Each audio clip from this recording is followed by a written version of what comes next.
The Galactic Council could not understand why every alien species was afraid of humanity. The summons arrived at 3 o'clock station time. No subject line. No explanation. Just a chamber number, and 7 official seals pressed into the header like a polite threat that I was already awake. 3 years on relay station Orin had trained my body to stop expecting full nights of sleep. The station hummed constantly, not loud enough to call it noise, not soft enough to ignore. It settled into your bones. You either adapted or you left. I adapted. I showed up in yesterday's clothes with a thermos of coffee that had been sitting on the burner too long. It smelled burned. I drank it anyway. I used to be a trauma nurse before I became a diplomat. I have a high tolerance for things that should probably be thrown out. The council chamber was designed to make everyone uncomfortable in equal measure. 7 tiers of seating curved in a perfect half circle. Each tier held a different species. The lighting was adjusted for all of them at once, which meant it was slightly wrong for everyone. Too warm for humans, too dim for the void, too flat for the Deretha, and no one had ever accused the Galactic Council of making guests feel at home. There was one chair in the center of the floor, a human chair. They had brought it in. That meant they had planned this. Saturday, Counselor Veth spoke first. He always did. He was set honey. 8 limbs. 3 moved when he talked, as if his body was arguing with itself. He had been alive for 8,000 years. He had studied civilizations before mine had invented writing. Delegate Voss, he said calmly, thank you for attending. Of course, I replied. He paused. Humanity presents an anomalous threat classification. We require clarification. I took a slow sip of bad coffee. They projected our species file across the chamber. 15 meters of glowing data that I had never seen humanity reduced in numbers before. IT was uncomfortable, short lifespan, average physical strength, NO hive mind, NO psychic ability, technology, mid-tier, weapons, functional, expansion, moderate, BY every measurable standard. We were ordinary. Then Veth scrolled to the final line. Threat classification, undefined. Do not escalate. I read it twice. Undefined was not a rank. IT was what they used when the system broke. Tier 1 through 6. That's how dangerous species were labeled. The Vokai warrior clans were Tier 3. The Pale Architects were Tier 2. Undefined meant the framework itself had failed. We have conducted 3 independent assessments, Veth said. All returned the same result. Your species is a variable we cannot assign a value to. The chamber was silent. Then he continued. The Vokai clans filed a formal fear assessment regarding humanity. The first in 400 years. That got my attention. The Dreth Collective returned a non-consensus result. The first in their recorded history. More silence. The Pale Architects requested this session personally. That was the moment I set down my thermos. The Pale Architects do not request things, they observe. What exactly, I asked carefully, do you think we're going to do? Veth's limbs went still. That, he said quietly, is precisely what we are trying to determine. They had 17 documented incidents that he began with the Kepler 442b blockade. 4,000 human colonists, caught between 2 alien powers fighting over territory. Neither side attacked the humans directly. They simply cut off supplies, collateral damage. Council models predicted extinction in 4 months. Food shortages, infrastructure collapse. Total loss. 19 months later. All 4,000 were alive. They rationed with extreme discipline. They recycled every non-essential material. They invented 7 new protein synthesis methods.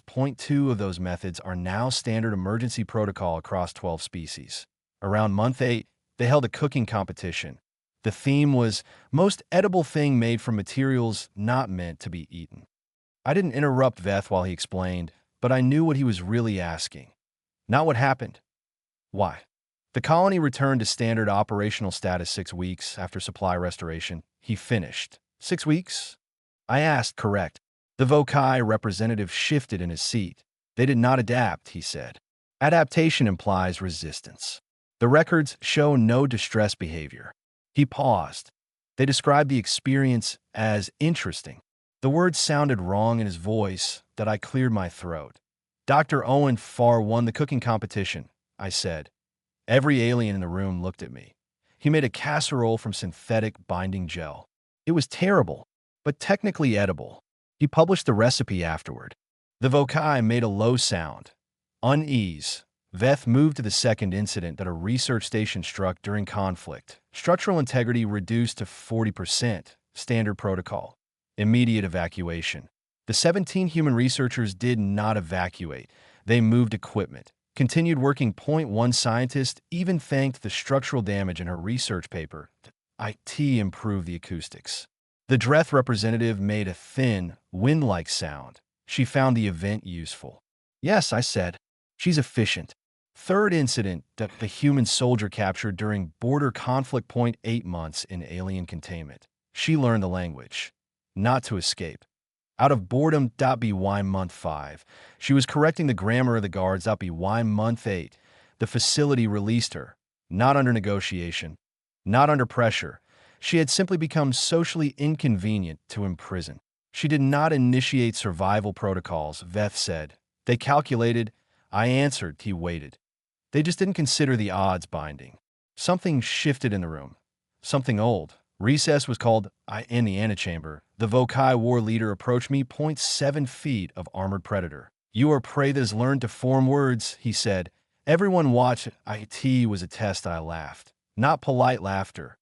Real laughter. Oh, honey, I said, and I stepped forward. Not back. That I patted his armored arm. We know, I said softly. We've always known. He stepped back. Involuntary. That was when I understood something important, that IT isn't that we don't see the math, that we do the math, that we just decide whether it matters. And most of the time, we decide it doesn't. We returned to the chamber. N01 mentioned what happened in the antechamber. The Vokai war leader did not look at me. That I appreciated that. Counselor Veth resumed the session. His limbs were very still now. That meant he was thinking carefully. We have 14 remaining incidents, he said, that we went through them one by one, that I won't list every detail. Some are classified. Some are complicated.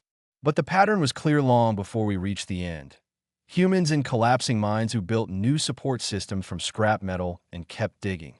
Humans on failing ships who rewired life support manually and then upgraded it while they were at it. Humans in diplomatic disasters who turned enemies into trade partners because someone brought food and refused to leave. WY the 9th case. The chamber felt different.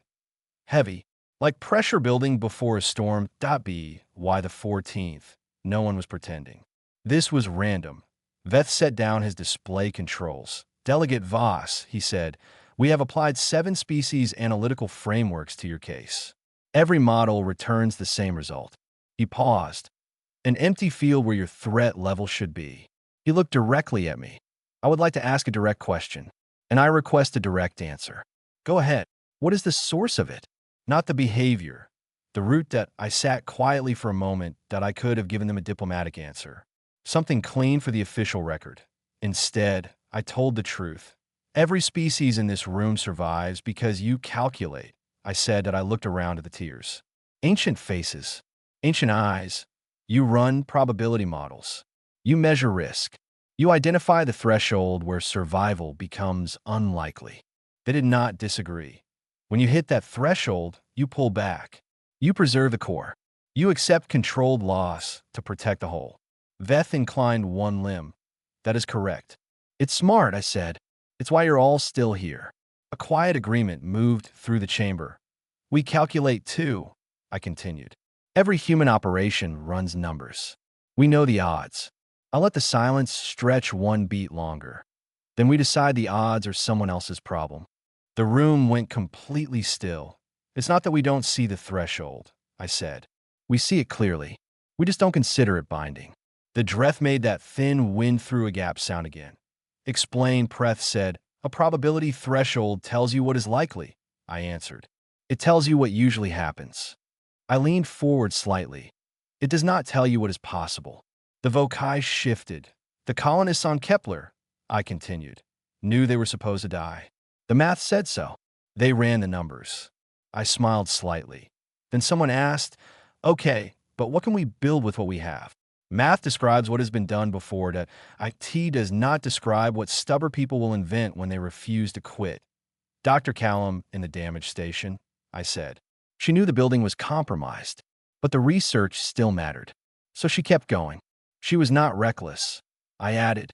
She was stubborn about something she loved. And Corporal Hale? Veth asked quietly. She was trapped. The odds said 8 months would break her. I paused. She looked around the room and thought, fine. What can I learn here? She learned a language, made a friend, gave parenting advice to one of her guards, and then she walked out. The chamber absorbed that. In English, I said slowly, we have 2 words. They are different, but in the dark they look alike. I let that sit. One word is spite. A few translation systems flickered. Spite says, the odds say I can't, so I will. A small ripple moved across the tears. The other word is love. Silence deepened. Love says, the odds say I can't, but the thing on the other side matters more than the odds. I leaned back in my chair. You cannot build a threat model around a species running on spite and love at the same time. Why? Veth asked. Because neither one has an upper limit. Pressure does not reduce them. Pressure increases them. The HFY War leader finally spoke again. His voice was different now. You are saying, he said slowly, that your documented behavior is your baseline. Yes. And that if truly threatened, you would do more. Yes. He studied me. You have not been seriously threatened? No, I said. And if you are? I met his gaze. You have never seen us when something we love is at stake. I did not explain, I did not give examples. I let the silence do the work. The pale architect observer, who had said nothing all day, made a sound.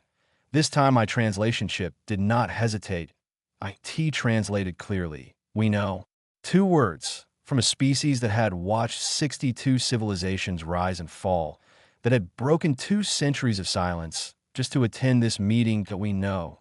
That stayed with me, because it did not sound like admiration. IT sounded like memory. 14 days later, at 041 station time, my communication panel woke me. Not a message, not a broadcast. Mandatory that I sat up in the blue light and read it once. Then twice. 3 systems. Gone, not destroyed.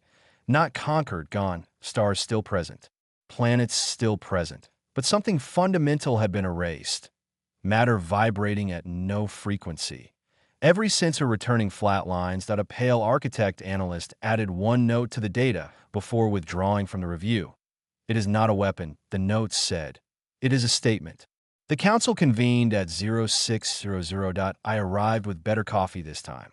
The chamber felt different, not analytical. Not cautious, afraid. Not the clean fear of rational risk assessment. Older fear, the kind that recognizes something from history. The data was presented. The models ran. Possible trajectories estimated. And then the council voted. Observe. Gather more data. Establish a perimeter at safe distance. D. Not engage until the threat is understood. IT was the rational decision. IT made perfect sense. I understood exactly why they made it.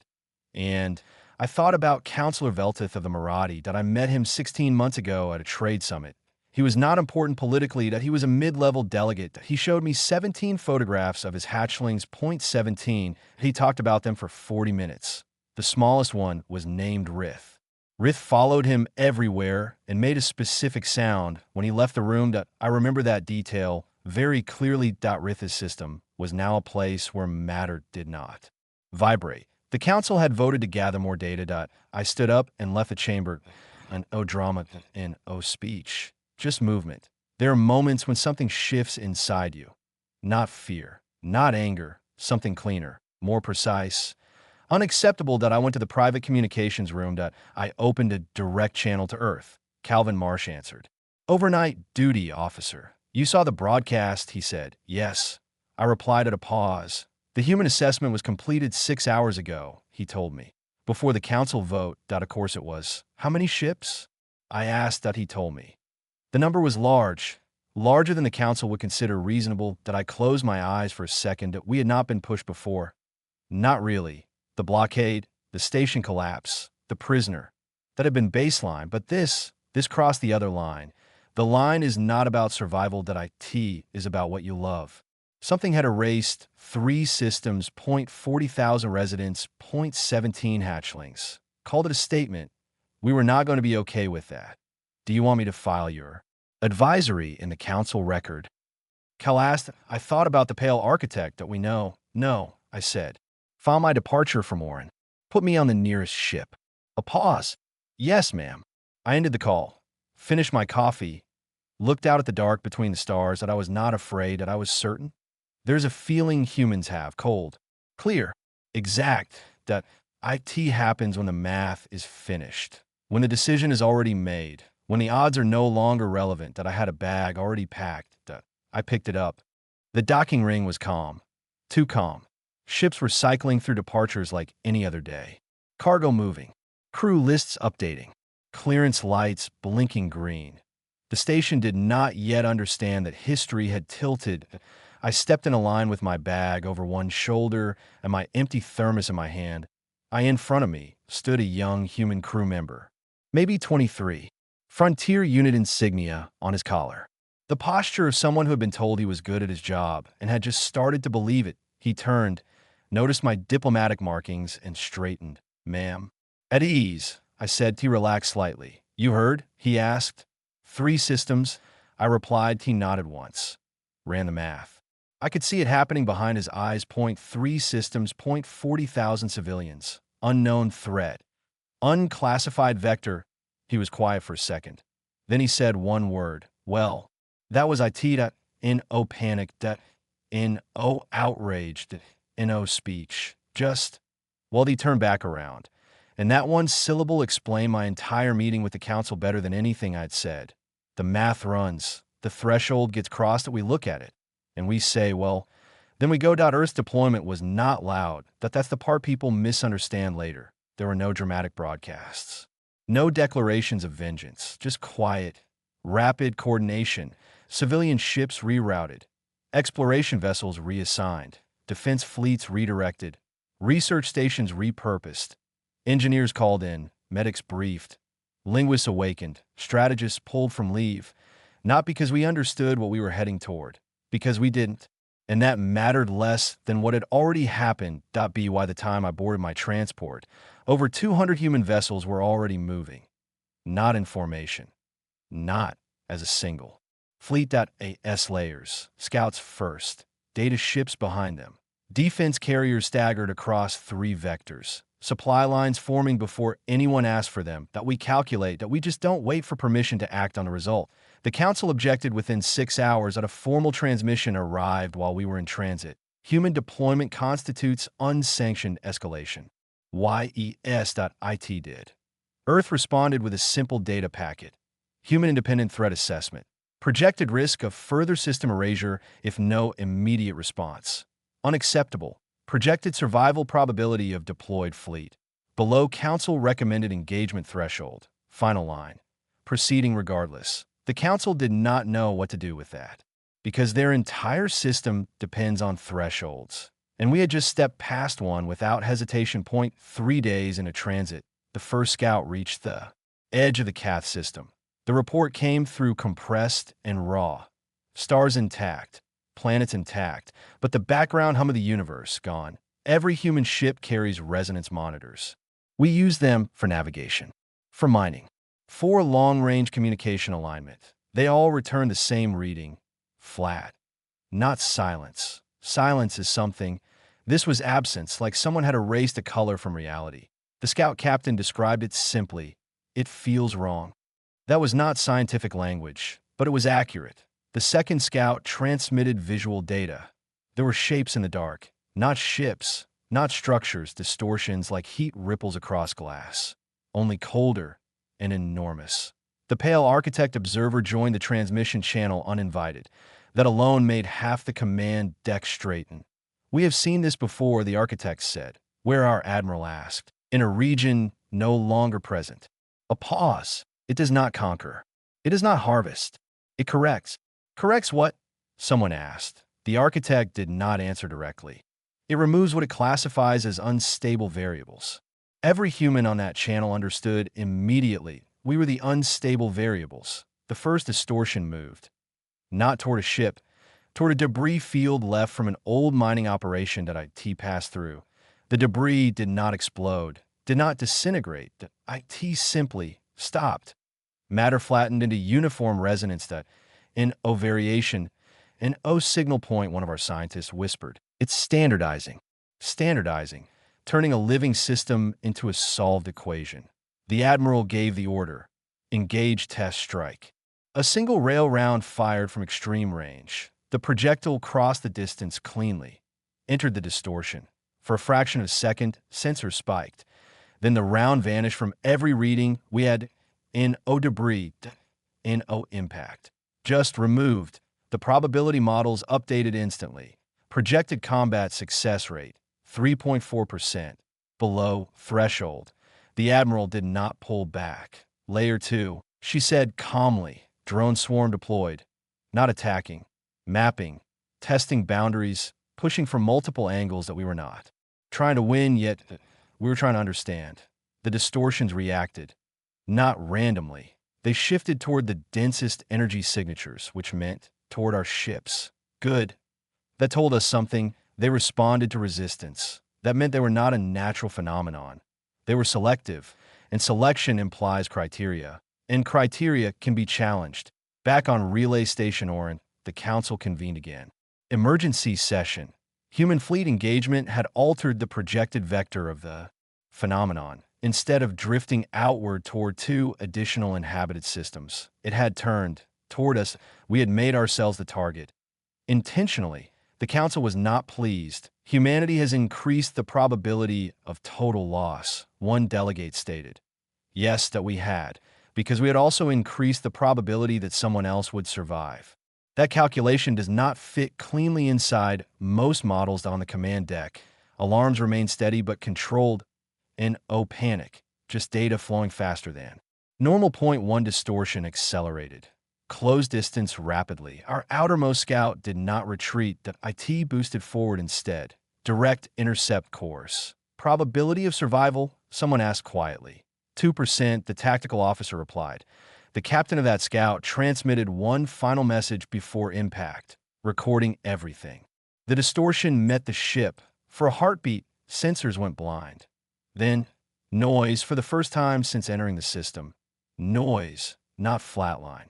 Not uniform resonance, chaotic vibration. The scout was gone, but the distortion flickered, just slightly. The data port IN at IT had reacted, not erased instantly. Not perfectly. The captain's last transmission looped once more through the channel, recording everything. Spite.love.I in the dark, they look alike. That scout had known the odds 0.2%, below threshold. Not binding, the Admiral leaned forward. Layer 3, she said. And the real fleet moved. Layer 3 was not subtle. The carriers moved first, not charging, advancing, deliberate, controlled, close enough to matter. The distortions shifted toward them immediately. Good. That confirmed it. They prioritized threat density, energy output, structural complexity, active resistance. They were not random. They were evaluating, which meant we could interfere with the evaluation, deploy resonance variation, the Admiral ordered. This was not standard warfare, that we weren't firing explosives, that we were firing difference. Every ship in the fleet began broadcasting fluctuating resonance patterns. Not a single frequency, but layered, chaotic, constantly shifting vibration signatures. Music, one engineer muttered, in a way, he wasn't wrong. Human ships are noisy compared to most species. Our reactors hum. Our systems overlap. We build redundancies that don't align cleanly. Messy. Alive. The distortions pushed forward. Point 1 struck the outer hull of a defense cruiser. The hull plating flattened where it touched, smooth as glass. But the ship didn't vanish because the resonance emitter spiked at the point of contact. Instead of uniform silence, the distortion rippled. Not violently, but imperfectly. That was new. It's struggling to normalize conflicting data. A scientist reported that in simpler words, we were too inconsistent, too varied, too stubbornly irregular. The phenomenon corrected stable systems easily. But we were not stable. We were argument layered over noise, layered over improvisation. And that was harder to erase. That a second cruiser wasn't fast enough. That IT lost its port side in a silent sweep. Half the ship became smooth and still. That NO explosion. That NO fire. Just absence. The remaining half rotated thrusters and stayed in formation. Damage contained, the captain reported calmly. Contained, half a ship gone, still. Operational, still broadcasting, still firing rail rounds not to destroy, but to disrupt. The council channel opened again. You must withdraw, Veth said. No ceremony this time. Probability of total fleet loss now exceeds 70%. Yes, the admiral replied. You cannot win this engagement. We're not trying to win, she said at a pause on the council's side. Clarify. We're trying to change it. That is the difference. Winning is about outcome. Changing is about direction. The distortions began converging. Point three of them braided together, forming something denser, larger. Sensor struggled to define its edges. That IT moved toward the fleet's center mass, toward the carriers, toward the command ship. Impact projection, 30 seconds. No one are and N01 suggested retreat. Instead, open civilian channel, the admiral ordered. Every ship broadcast simultaneously across council space. Not a threat. Not a warning. Data, full sensor log from first contact to present. Resonance variations, disruption spikes, proof that the phenomenon was not invincible. The message was simple. It can be affected. That matters. Even if we don't survive this, IT matters. The massive distortion struck. For a fraction of a second, every screen on every ship went blank, not dark, blank, then chaos. Resonance monitors screamed with readings no one had ever seen before. The distortion did not flatten the carrier instantly. IT hesitated. The layered resonance patterns collided with its field, spiked, collapsed, reformed. Human engineers did what humans always do in moments like that. They improvised. Manual overrides engaged across the fleet. Frequency shifts randomized faster than automated systems could manage. Musicians on long-haul vessels patched their audio arrays directly into the resonance grid, adding chaotic harmonic layers. Someone routed children's recorded laughter from Colony Archive into the carrier's broadcast field, and one ordered that IT just happened. Noise, difference, refusal to be uniform. The distortion thinned, not destroyed, but destabilized. That IT pulled back, not far, but back, for the first time since the Marathi system vanished. It reacted defensively. Across council space, observers watched the live feed. Ancient species, rational. Civilizations, beings who had survived by retreating at the correct thresholds. They watched a fleet with a 70% projected casualty rate push forward instead. Because 3 systems were unacceptable. Because 17 hatchlings were unacceptable. Because someone had made a statement, and humanity had answered on the command deck. Casualties scrolled steadily. We were paying for every meter gained. The admiral stood, unmoving. Prepare core inversion test, she said quietly. Every head turned. That was not a battlefield maneuver. That was a Starship self-destruct configuration repurposed. If triggered, it would overload a ship's reactor into a resonance spike powerful enough to tear open subspace locally. That IT would also erase the ship completely. Probability of meaningful disruption? Someone asked.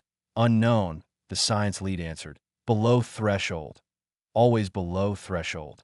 The admiral opened a direct channel. To all captains, core inversion is voluntary. No one disconnected. The first volunteer came from a mining vessel retrofitted for combat. Rith, the captain said over open comms. Just that name. The smallest hatchling. The carrier adjusted position, lured the braided distortion closer. Close enough that its field began smoothing the outer hull. Metal flattening. Signal thinning. Core inversion charging, the mining captain reported. There was no panic in his voice. Only focus. 10 seconds. The council channel was silent. Watching, recording, trying to update models that no longer fit. 5. The distortion wrapped around the mining vessel, flattening its stern. 3. The captain exhaled once. 2. He smiled. 1. The reactor inverted. For one impossible second, the system roared. Not with explosion, with vibration, raw, violent. Uneven resonance that ripped across the flattened field like a crack through ice. The distortion fractured, split into shards of unstable shimmer. The mining vessel ceased to exist, completely. But the distortion did not reform. IT recoiled. All of them did, pulling back from the human fleet. Not destroyed, but no longer advancing. The flatline resonance across the Marathi system flickered, just slightly. 40.8 seconds, but it flickered, and every scientist across 3 civilizations saw it. The phenomenon was not absolute that IT could be pushed. Back in the council chamber, no one spoke for a long time. Finally, the pale architect observer made a sound. This time, the translation was immediate. They are not correcting the variable, it said softly. They are redefining it. On the command deck, alarm stabilized. The distortions had withdrawn beyond immediate engagement range. Not gone. Watching. Reassessing that we had not won. Not even close, but we had changed the equation. And once you change an equation, it cannot return to what was before. The Admiral finally allowed herself one breath. Hold position, she ordered. And oh cheers, and oh celebration. Just work continuing. Damage control, data analysis, preparing for the next move. Because there would be one, there's always a next. Move, and now. The galaxy understood something clearly. Humanity does not stop at the threshold, that we cross it, and, if necessary, we take the line with us. The distortions did not attack again. Not immediately. They withdrew to the edge of the Cath system and held position. Watching us, we held position too, broken ships drifting in control formation. Damage crews moving through corridors that no longer had walls. Engineers sleeping in chairs beside open panels. We had lost ships, that we had lost people. But we had also done something no one else had ever done, that we had made the phenomenon hesitate. Across council space, emergency sessions ran without pause. Probability models updated. Then updated again. Then failed, because every projection now included a new variable. Human escalation beyond recommended limits. Counselor Veth addressed the chamber. For 8,000 years, he said slowly, we have survived by identifying thresholds and respecting them. He turned one limb toward the live feed of our fleet holding the line. Humanity survives by identifying thresholds and disregarding them. Silence filled the chamber. The HFY War leader spoke next. They lost vessels. Yes, Veth replied. They continue to advance. Yes. The HFY plating shifted. Not an unease this time. Recognition. If the phenomenon escalates further, he said carefully, human response will increase proportionally. No, the pale architect corrected softly. All eyes turned. It will increase disproportionately. That landed differently, because they were right. The council had seen baseline humanity, blockades, station collapses, prisoners making friends. This was not baseline. This was the other line down on the edge of the Cath system. Our sensors flared. The distortions were merging again, but not into an attack formation, into something centralized, condensed. Focused on a single structure of warped resonance formed in deep space between the ruined worlds.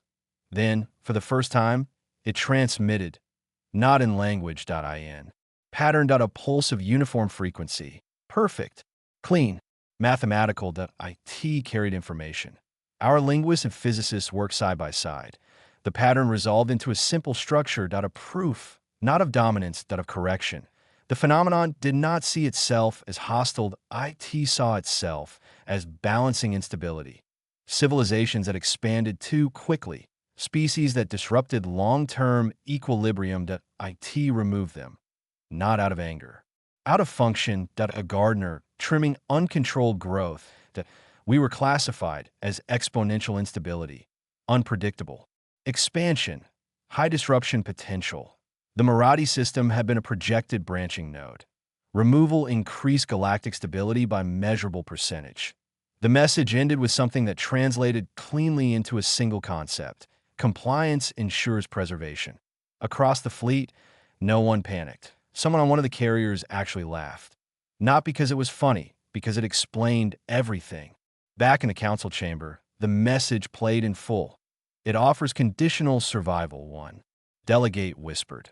Conditional on reduced expansion and compliance with imposed limits. That was rational. That was survivable. That fit inside models. All humanity had to do was agree to be smaller. less disruptive, less unpredictable, less human. The council turned to Veth. Veth turned to the human diplomatic channel. Tomi, Delegate Voss, he said quietly, this entity can be reasoned with. I thought about Rith, about 17 photographs, about a mining captain saying one small name before turning himself into a star. It is not reasoning, I said. It is negotiating from a position of assumed authority. Veth did not disagree. If humanity complies, he continued carefully, future losses may be avoided. There it was, the threshold. Pull back. Accept controlled limitation. Preserve the core. Survive at IT was good logic. Ancient logic. Proven logic. The kind that had kept civilizations alive for millennia. That I opened a fleet-wide channel. Not as a diplomat. As a human. The message from the phenomenon replayed once more across every ship. Compliance ensures preservation. That I let the silence stretch. Then I asked one question. Is that acceptable? No speeches followed. In dramatic declarations. Just quiet responses lighting up the channel. No, negative. Not a chance. The young crew member from the docking ring sent one word. Well. And that was that. The Admiral responded to the phenomenon. Not with weapons. With data. Full human historical record of expansion under pressure. Every time we've been told to stay contained. Every time we've been told limits were necessary. Every time we've been told survival required shrinking. And every time we had refused, the final packet contained one line. You may correct instability. We are instability. Then the fleet moved, not in reckless charge. In layered advance, scouts mapping distortion. Weaknesses, carriers modulating resonance unpredictably. Engineers preparing more inversion cores. Not because we believed we would win cleanly, but because we refused compliance. The distortions surged forward in response. This time more aggressive, more concentrated. The first collision tore through 2 defense ships, gone instantly. The fleet tightened. Resonance fields overlapping, chaotic patterns multiplying. The phenomenon tried to normalize the field, and failed. Too many variations, too many. Conflicting signals. Too many humans improvising faster than correction algorithms could resolve. Another inversion triggered, then another. Not random sacrifice, strategic asymmetry. We were not stronger, we were more willing. That difference compounds. Across the system, resonance began to destabilize, not flatline, not correction, noise, wild, uncontrolled vibration. Stars flickered at the edge of sensor range. The phenomenon had never faced resistance that escalated instead of retreating.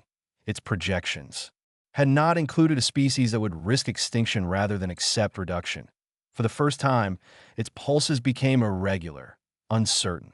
And then, it changed. The centralized distortion fractured into distributed fragments, pulling back from the fleet, not attacking, recalculating, not correction, not compliance. That observation. IT had encountered a variable it could not efficiently resolve.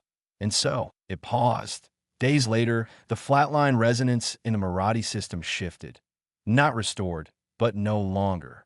Uniform, variation returning slowly.